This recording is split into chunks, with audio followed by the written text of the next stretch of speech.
Hello friends, welcome back to our YouTube channel. Today we will discuss about the topic of the class 11th subject business studies, and the topic of our class is joint Hindu family business. Joint Hindu family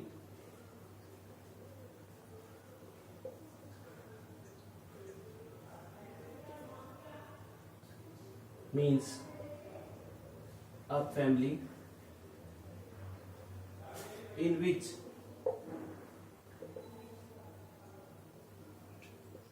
the group of members whose ancestor is same. Joint Hindu family क्या का मतलब क्या है? According to Hindu law, जितने भी आपके members हैं, group of members, उन सभी ग्रुप ऑफ मेंबर्स के आपके जो भी एंसेस्टर हैं, एंसेस्टर मीन्स पूर्वज, जो भी एंसेस्टर है वो सेम होंगे, उसको क्या बोला जाता है? Joint Hindu family business. Joint Hindu family एक टाइप से, एक फैमिली में जितने भी मेंबर्स हैं, एक फैमिली से रिलेटेड है, उनके एंसेस्टर सेम है, उसको हम क्या बोलते हैं? Joint Hindu family. अब जॉइंट हिंदू फैमिली के अंदर हमें अलग अलग फैक्ट्स जो है वो डिपेंड करते हैं, और जॉइंट हिंदू फैमिली के जो फैक्ट्स हैं उनको टू टाइप्स में डिवाइड किया है। The facts of the joint Hindu family are divided into two parts. First one is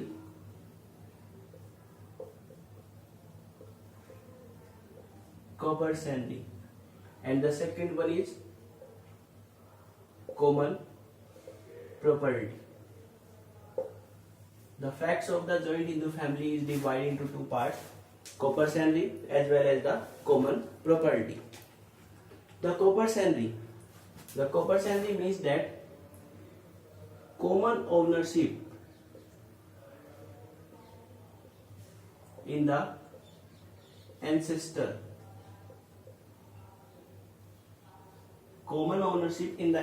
property. जो भी आपकी एंसेस्टर प्रॉपर्टी है, उस एंसेस्टर प्रॉपर्टी में कॉमन ओनरशिप होना, उसको बोला जाता है कॉर्पोरेट सैलरी। और जो भी आपकी कॉर्पोरेट सैलरी है, ये do not created, it is created by law,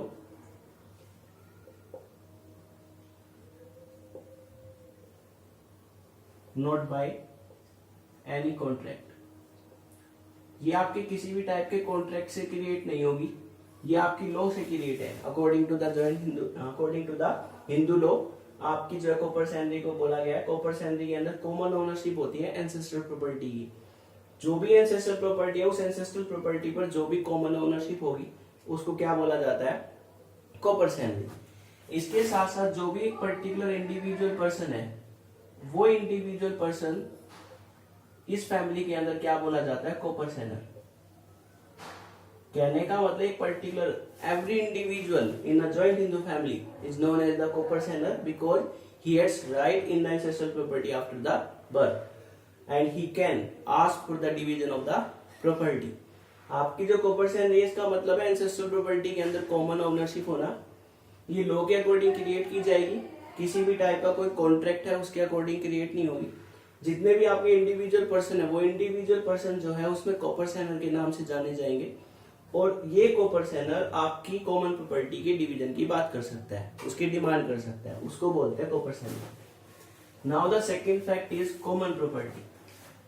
Common property, it indicate with the name that type of the property which is common for all in the joint Hindu family. Joint Hindu family के अंदर जो भी आपकी property है, उस property को सभी के लिए कॉमन होना, उस प्रॉपर्टी को बोला जाता है कॉमन प्रॉपर्टी। या that property which is used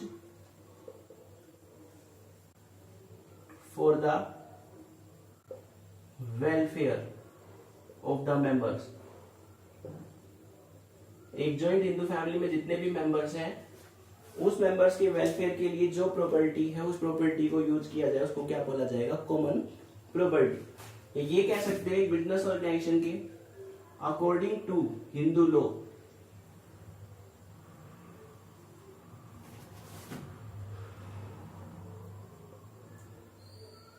Hindu joint family gets recognized as undivided family when there is a common property and that property is common for the all and that property which is used for the welfare of the member. ऐसी property जो आपके members के welfare के लिए use होगी उस property को क्या बोला जाता है, आपका कॉमन प्रॉपर्टी बोला जाएगा। और उस कॉमन प्रॉपर्टी के अंदर हम किस किस को इंक्लूड कर सकते हैं, एंसेस्टर प्रॉपर्टी को। एंसेस्टर प्रॉपर्टी की हेल्प से अगर कोई और प्रॉपर्टी क्रिएट की गई है उसको हम इसमें इंक्लूड कर लेंगे। इसके साथ साथ कोई पर्सनल प्रॉपर्टी है उस पर्सनल प्रॉपर्टी को भी हम क्या मानते हैं, कॉमन प्रॉपर्टी। तो ये फैक्ट्स थे आपके जॉइंट हिंदू फैमिली के।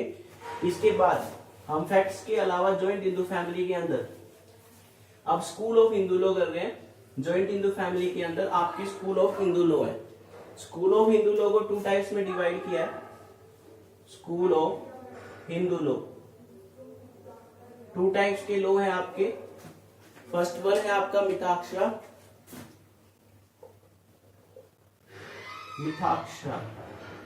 और सेकंड वन है आपका दयाभाग, दयाभागा भी बोल सकते हैं इसको। 2 type of the school of Hindu law, Mitakshara as well as the Dayabhaga. Mitakshara, this type of the concept, this type of the school applied in the country, पूरी कंट्री में अप्लाई होगा except Assam, Bengal and some part of Odisha. जो आपका मिथाक्षरा है पूरी country में apply होगा, बस आपकी 3 स्टेट में अप्लाई नहीं है, असम में, बंगाल में या ओडिशा के कुछ पार्ट में। कंप्लीट ओडिशा में नहीं, ओडिशा के कुछ पार्ट में ये एप्लीकेबल नहीं है, उसको बोलते हैं मिथाक्षरा। इस स्कूल के अकॉर्डिंग क्या है, a particular son gets right in the ancestral property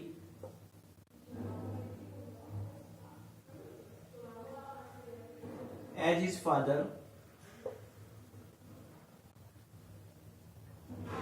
after his immediately birth। आपका जो मिथाक्षरा है इसका मतलब क्या, इस लॉ के अकॉर्डिंग एक पर्टिकुलर सन ने अगर किसी फैमिली में बर्थ लिया है तो वो एंसेस्ट्रल प्रॉपर्टी में उसी टाइम उसका राइट होगा अपने फादर की तरह आफ्टर हिज इमीडिएटली बर्थ, जैसे उसका बर्थ हो जाएगा उसके अंदर। तो एक टाइप से आपका जो मिथाक्षरा है ये मिथाक्षरा पूरी कंट्री में एप्लीकेबल है, बट असम में, बंगाल में या उड़ीसा के कुछ पार्ट में एप्लीकेबल नहीं है।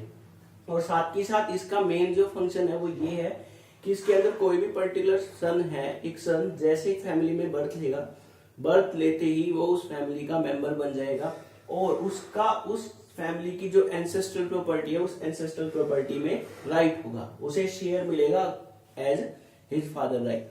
उसका फादर का जो राइट है, उस फादर का जो शेयर है उसके अकॉर्डिंग ही एंसेस्ट्रल प्रॉपर्टी में उसे क्या मिलेगा, शेयर मिलेगा। अब वो पर्टिकुलर सन जैसे ही 18 ईयर की एज हो जाएगी, कंप्लीट होने के बाद वो उस एंसेस्ट्रल प्रॉपर्टी के डिवीजन की बात कर सकता है, उसकी डिमांड कर सकता है। तो उस सन का जैसे ही वो पर्टिकुलर सन मेजर होगा वो अपने शेयर की डिमांड करेगा और उसका शेयर जो है वो शेयर इंक्रीज और डिक्रीज होता रहता है because in the change in the evitable. आपका जो चेंज है वो अनसर्टेन है, कभी भी बदल सकता है, निश्चित है। For every birth and every death, हर एक पर्सन का बर्थ होना, हर एक पर्सन की डेथ होनी। तो उस फैमिली में जितने भी मेंबर्स हैं, बर्थ की वजह से मेंबर बढ़ जाएंगे तो उसका शेयर कम होगा और डेथ की वजह से मेंबर कम होंगे तो उसका शेयर बढ़ जाएगा। तो वो आपका मिथाक्षरा है। ऐसे ही आपका इसमें दयाभागा है। दयाभागा क्या है, अप्लाई है, apply in the Assam, Bengal and some part of Odisha। दयाभाग जो है वो आपकी पूरी कंट्री में अप्लाई नहीं है, ये सिर्फ कहाँ अप्लाई होता है, असम में, बंगाल में या कुछ पार्ट ऑफ ओडिशा का जो कुछ पार्ट है वहां ये अप्लाई होगा। इसके साथ ही इसके अंदर a son does not get right after his birth, एक सन को जो है उसके बर्थ के बाद एंसेस्ट्रल प्रॉपर्टी में राइट नहीं मिलेगा, वो प्रॉपर्टी जो है हमेशा रिमेन रहेगी under the ownership of his father. According to that law, Dayabhaga, एक सन का जैसे ही बर्थ होता है उसे अपनी एंसेस्ट्रल प्रॉपर्टी में कोई राइट नहीं मिलेगा, वो एंसेस्ट्रल प्रॉपर्टी हमेशा उसके फादर की ओनरशिप में रहेगी। हाँ, जैसे ही उसकी फादर की डेथ हो जाएगी, उस फादर की डेथ होने के बाद उस सन को एंसेस्ट्रल प्रॉपर्टी में राइट मिलेगा। तो ये स्कूल ऑफ हिंदू लॉ थे। फर्स्ट वन था मिथाक्षरा, सेकंड वन था दया बाप। मिथाक्षरा क्या है, पूरी कंट्री में अप्लाई करता है, बस 3 पार्ट में नहीं है, असम में, बंगाल में, कुछ पार्ट ऑफ उड़ीसा में। एक सन को जो है उसके बर्थ से ही उसकी एंसेस्ट्रल प्रॉपर्टी में राइट मिल जाएगा। जैसे ही वो सन आपका मेजर होगा, उसकी एज जो 18 ईयर से ज्यादा हो जाएगी, 18 कंप्लीट कर लेगा, वो उस एंसेस्ट्रल प्रॉपर्टी के डिवीजन के बारे में बात कर सकता है, और उसका राइट जो है वो अप एंड डाउन होता रहता है according to the death and birth in a family. Dayabhaga जो है पूरी कंट्री में अप्लाई नहीं है, ये सिर्फ आपका असम में, बंगाल में या कुछ पार्ट ऑफ ओडिशा है उसी में अप्लाई होगा। ओडिशा के कुछ पार्ट में मिथाक्षरा है, ओडिशा के रिमेनिंग पार्ट में दयाभाग है। इसके अंदर एक सन है, जैसे उसका बर्थ होगा उसे एंसेस्ट्रल प्रॉपर्टी में कोई राइट नहीं मिलेगा, वो प्रॉपर्टी हमेशा उसके फादर के अंडर कंट्रोल में ही रहेगी। जैसे उसके फादर की डेथ हो जाएगी, डेथ होने के बाद उस पर्टिकुलर सन को उसके फादर की प्रॉपर्टी में हिस्सा मिल जाएगा, इंटरेस्ट हो जाएगा। Today we discussed about the joint Hindu family, fact about the joint Hindu family as well as the school of the Hindu law. I hope it's clear to you. Thanks. Have a nice day.